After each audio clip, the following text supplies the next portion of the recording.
काल आम्ही पहिले गोय राज्याच्या मुख्यमंत्र्यांनी सांगले की लॉ अँड ऑर्डर कोलॅप्स जावना म्हणून गोय राज्याच्या मुख्यमंत्र्याचे दोळे उगडपा सोदता.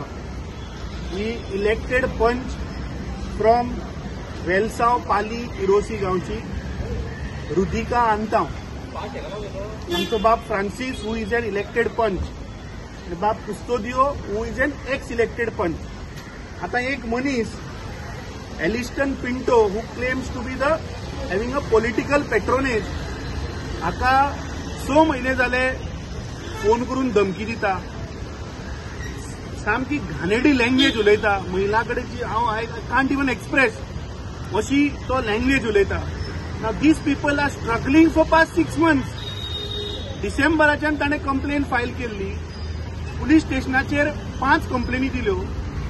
ताच्या उपरांत ते साऊथ गोवा एसपीक वचून मेळ्ळे. एसपीन ताका डीवायएसपी कडेन धाडले, डीवायएसपीन काडले पीआय कडेन धाडले आणि पीआय जेन्ना वचून मेळटा तेन्ना तो सांगता बाबा आपूण कांय करपाक शकना, हातून पॉलिटिकल प्रेशर आसा.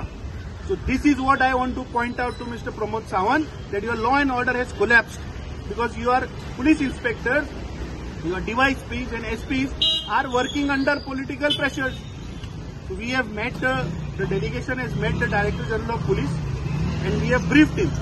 So आज गोयची परिस्थिती ही जाल्ली आसा की आज एक महिलाची सुरक्षा, महिलाच्या डिग्निटीची सुरक्षा, महिलाच्या सेफ्टीची सुरक्षा आज ना. आम्ही रिक्वेस्ट करता की under section 79 of BNS which is women's dignity and safety ह्या हाचेर ताका अरेस्ट करचो.